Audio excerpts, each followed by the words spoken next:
My name is Brittany Bays. I'm the Director of Development and Communications at Family Elder Care, and my pronouns are she, her.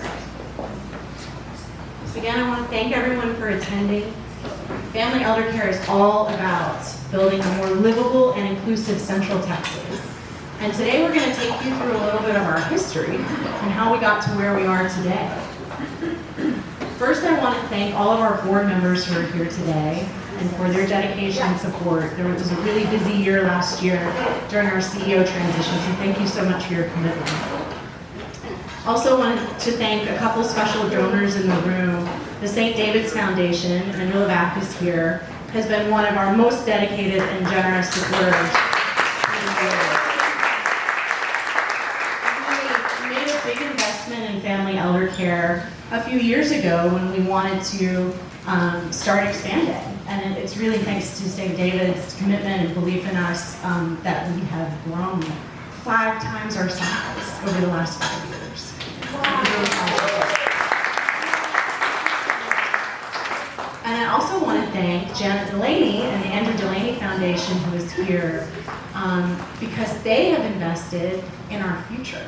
And we're going to share a little bit more later about a challenge fund that they're going to help us build and create. But we really, really appreciate you looking forward with us, Janet and the Andrew Delaney Foundation. Thank you.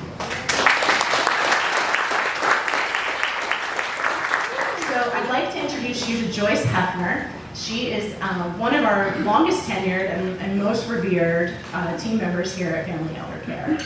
And she's our Director of Housing and Community Services. And she most recently served as our interim CEO. And that was her second time being interim CEO for Family Elder Care. So Joyce is going to take us back to 1982 when Family Elder Care was founded. Good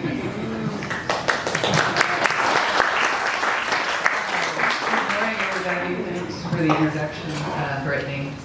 I need some hairspray if I'm going to go back to 1982. My name is Joyce Hefner, and my pronouns are she and her. I've been with Family Elder Care since 1996, so I've kind of here as a de facto historian. As Brittany said, we were founded in 1982, which was a very different Austin. If you think back, during this year, Michael Jackson's Thriller was released, Cats opened on Broadway, and Austin had the opening of the Pennybacker Bridge.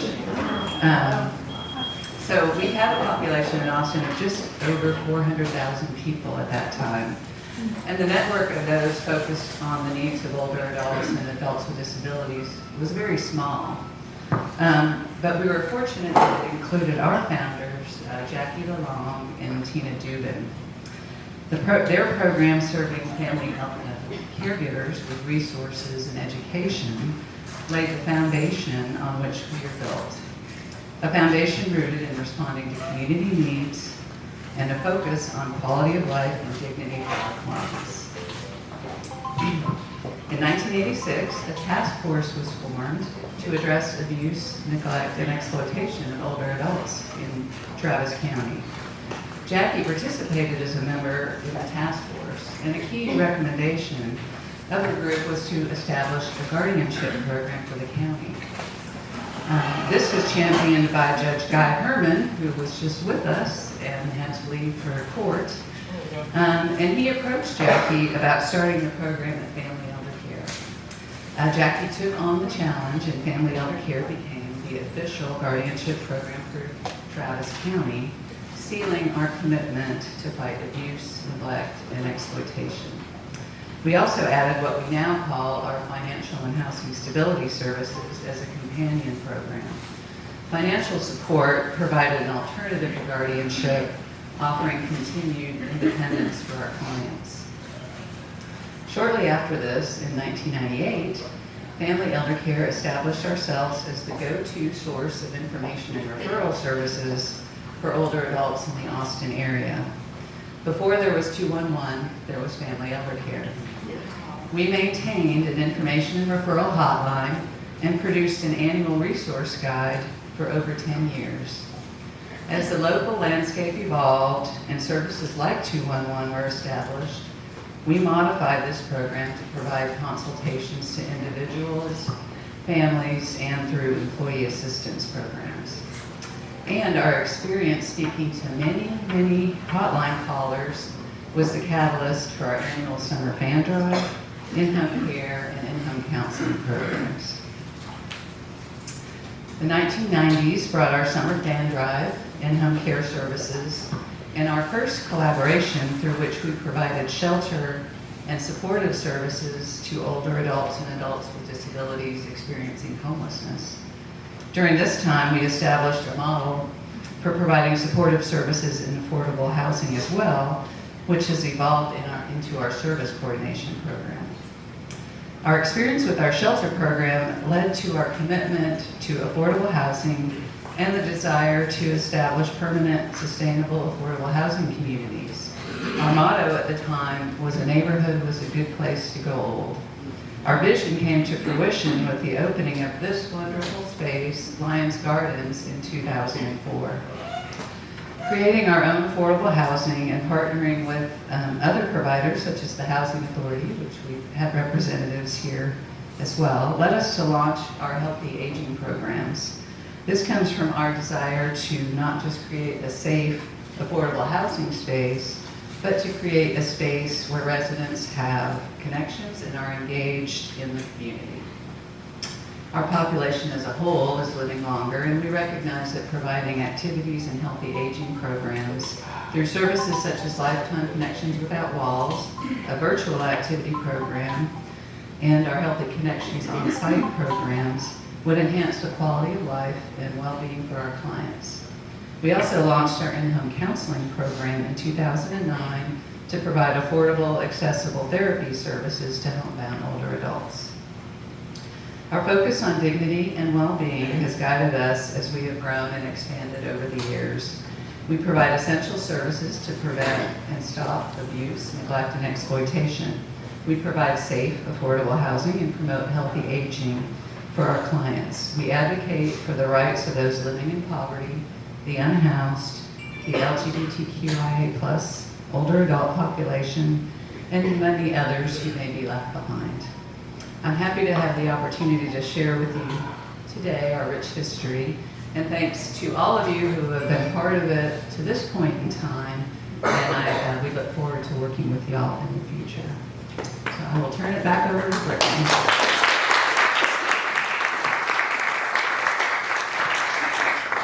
Thank you, Joyce. So let's fast forward to 2020. You know, that year wasn't anything but maybe a big year of change and challenge and growth. But as you heard from Joyce, Family Elder Care has continued to be there and continue to answer the call. So I want to introduce you to Chantel Gauthier, our Director of Housing and Financial Services. And Chantel just celebrated her 17th anniversary with us on Monday. Let's give her a round of applause. Chantel has been a tremendous leader at Family Elder Care, and through her guidance, we have, she's led most of the massive expansion at our agency. Every time we see a need in the community, Family Elder Care answers that call, and Chantel has helped design the programs that do that for many, many older adults. So let's head over to 2020 and catch up with Chantel.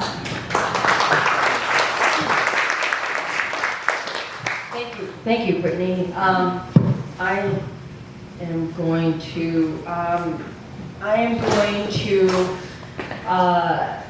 keep this brief. and share a few stories about how family elder care got to the point where we are today. I will step back a little bit past 2020, just because I'm nostalgic and go down memory lane. Thank you, Joyce. And then I'll turn it over to our new CEO. The theme for my stories and how we got to where we are today is about family elder care answering the call. I want to start with 17 years ago when I first joined Family Elder Care. Thank you, Joyce, for hiring me. I started as a case manager in a time of deep need in our city and our region, a time which Family Elder Care answered the call of service. Hurricane Katrina had just happened and displaced thousands from Louisiana. 7,000 evacuees, many of which were seniors, were evacuated here and were at the convention center. The city reached out to Joyce and with a plea for help to provide case management services to these evacuees. Saw the ad in the newspaper and applied. And Joyce hired me, and I knew that this was where I needed to be, helping my Louisianians that were evacuated here and having the opportunity to help them navigate FEMA benefits and housing here in Austin. Over the years, the theme has played out time and time again here. There is a community need, we answer the call. Family Elder Care has been there to respond to each crisis our community has faced. And that has earned us a reputation, like Joyce said, as the go-to organization. More recently, the city again contacted us during the pandemic to distribute rent payments to individuals. Again, Family Elder Care adapted our services. We were poised to stand up a new program to distribute rental assistance to individuals. We distributed over $1 million to help families and individuals pay their rent.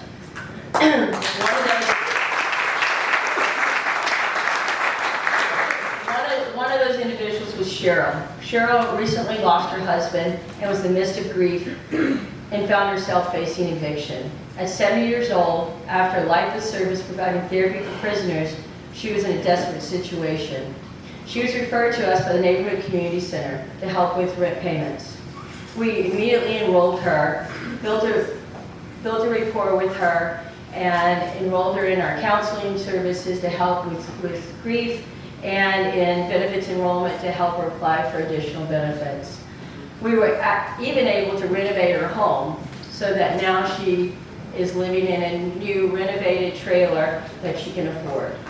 Today we have 16 programs focused on 3 core areas: financial and housing stability, health and wellness, and advocacy. These services are wraparound services that work together. In the midst of the pandemic, while so many unhoused neighbors were still living on the streets, our community also experienced the winter storm of 2021. One of the individuals that we were able to serve was Carol. I remember vividly getting a call from Dell Seaton, ICU unit, social worker, who said that we have a 72-year-old woman that was picked up by EMS with severe frostbite. She did not have benefits, she didn't have Medicare, Medicaid, or anything like that. And their goal was to, one, link her with services, but also to get her connected to Medicare so that they would be paid. I immediately sent a team of social workers to the hospital to meet Carol. Carol had been disengaged and not connected with any services for so many years. She was living on the porch of a law firm, actually on 12th Street. Our case managers met with her day after day to build a relationship and gain her trust. We helped her transition to a rehab center to help her with her medical issues, and then later was able to house her at a senior property. Today, Carol's still a client of ours. We help manage her retirement benefits and her survivor benefits. In the last 5 years, we have seen the housing crisis surge, an increase in mental health needs around anxiety, depression, and isolation. More and more older adults are facing housing instability, financial instability, and even eviction. I want to step back and talk about one last story that is very close to my heart. It was one of the very first clients that I was assigned when I started, Jimmy. Jimmy was living in one of the tunnels around Barton Springs. And I used to meet Jimmy on my way home. I commuted to work. And I would meet Jimmy on the bridge on Lamar almost every afternoon just to catch up. Sometimes 1 minute, 2 minutes, 3 minutes. We'd sit down and just visit. Jimmy came to us because he had no family and had been hopping around after he left the State Supported Living Center. We were managing his benefits because Social Security identified us as a payee to help him manage his benefits. But yet, Jimmy was homeless. He was content being homeless, actually. But I knew that those days were going to come. Those days, he was not going to be able to continue to live outside in the elements. He was 65 years old. I knew that I needed to do more than just manage his benefits and meet him on the bridge to chit-chat and whatnot. So I made it a quest of mine to find him housing. We applied and applied. Back then in 2006, we were lucky enough to get into St. George's Court, where we have a service coordinator, where we had a service coordinator, still do there. Jimmy moved into St. George's Court, and it was the best thing he said. I never thought that I would want to be living somewhere other than in this tunnel that he made his home. But he adjusted and lived at St. George's Court until he passed away last year. Jimmy's story and many others like his pushed us to create our homeless response services. The growth over the past four years has primed us to embark on our expanding supportive housing programs. Perhaps it's cliche, but I truly believe, like our name suggests, that we become like family to our clients. In closing, whether it be our call to action for Hurricane Katrina case management, support to prevent homelessness, pandemic relief, winter storm response, homeless response, supportive housing for seniors, we answer the call and deliver. I am grateful to all of you for your endless support along the way to expand our services and ensure that we can provide the same level of support to thousands of people, just like Carol and Jimmy and Cheryl. Thank you, and I just want to say how excited I am and honored to be able to be here and introduce our new CEO.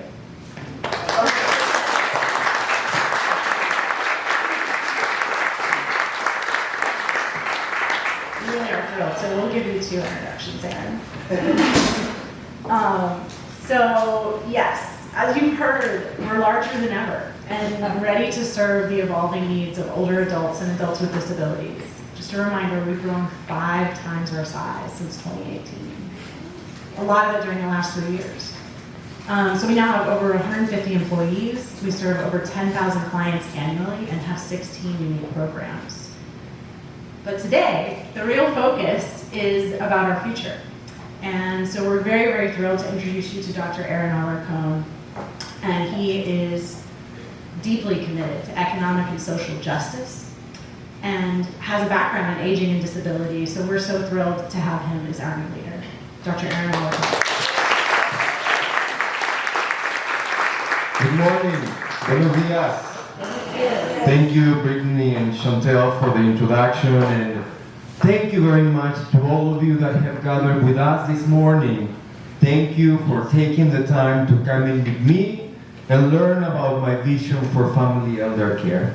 Thank you to our benefactors, elected officials, leaders in the community, our board members, especially to our chair, Corey McDonald. Thank you to my family elder care team, our directors. Thank you for your leadership, especially in the past few months when the agency went through a lot of transitions. A special shout out to Kendra Peters, who has been with Family Elder Care for 33 years.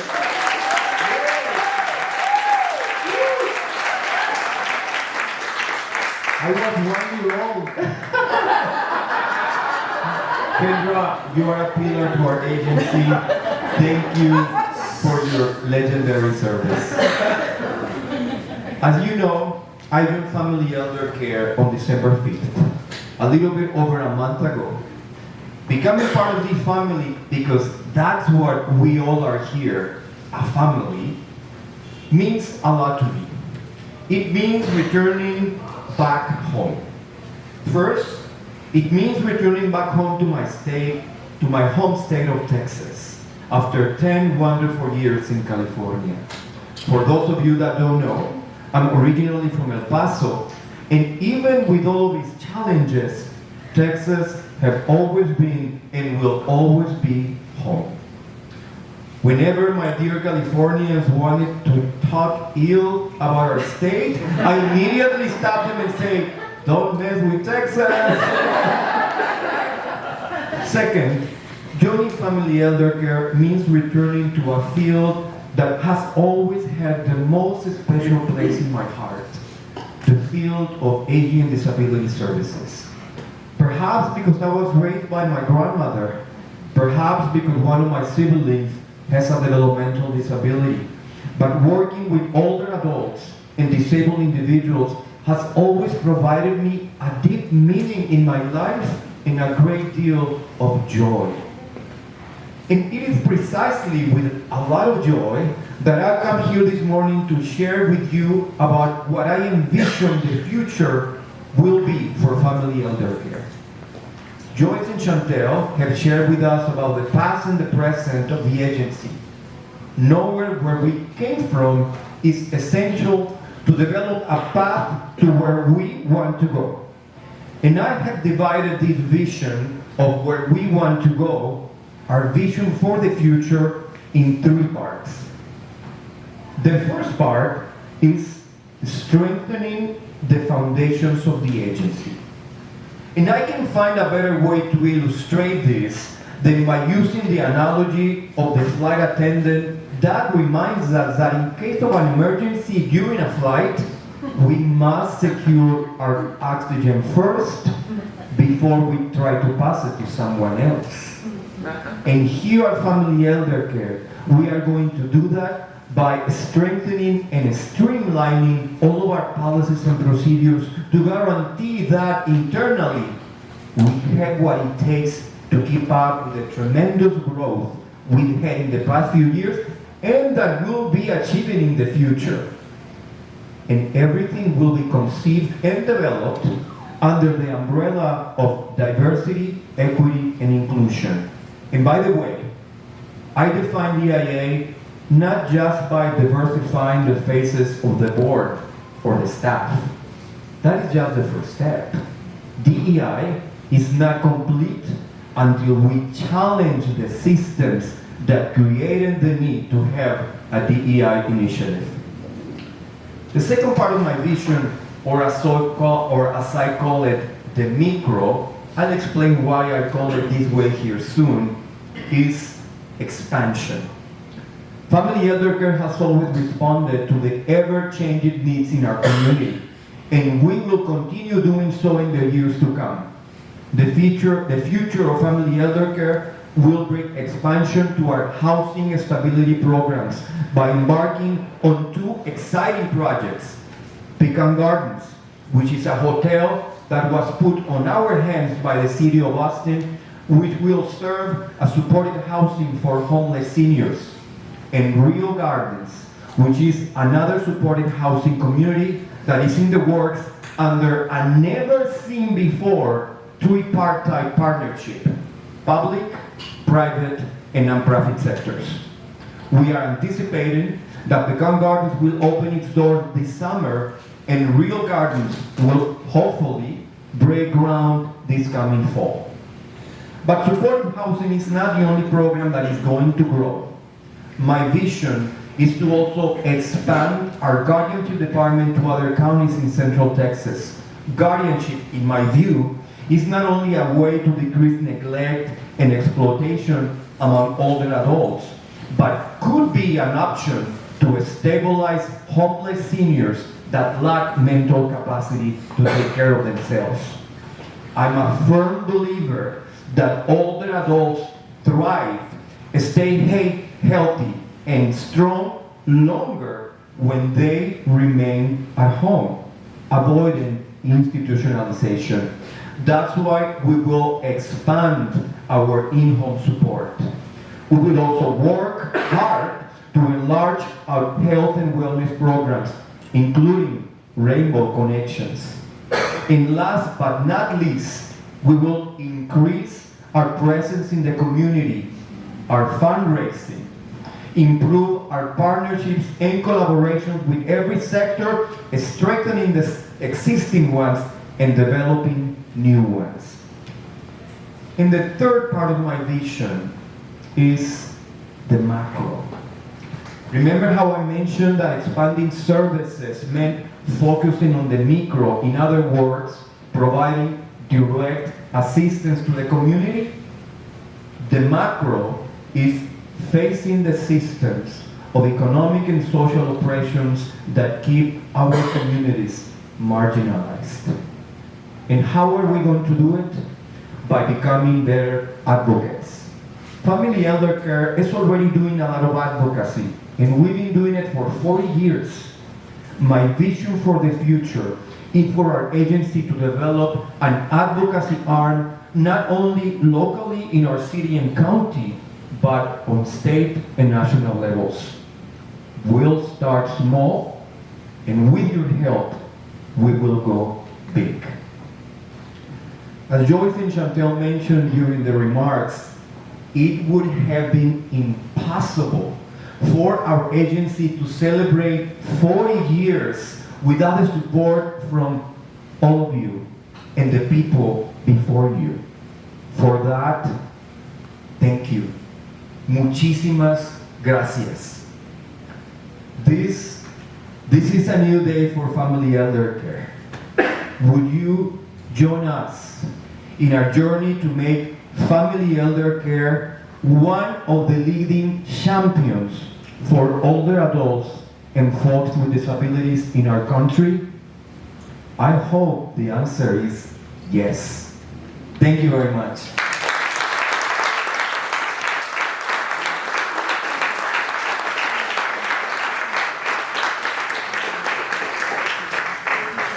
Thank you, everyone.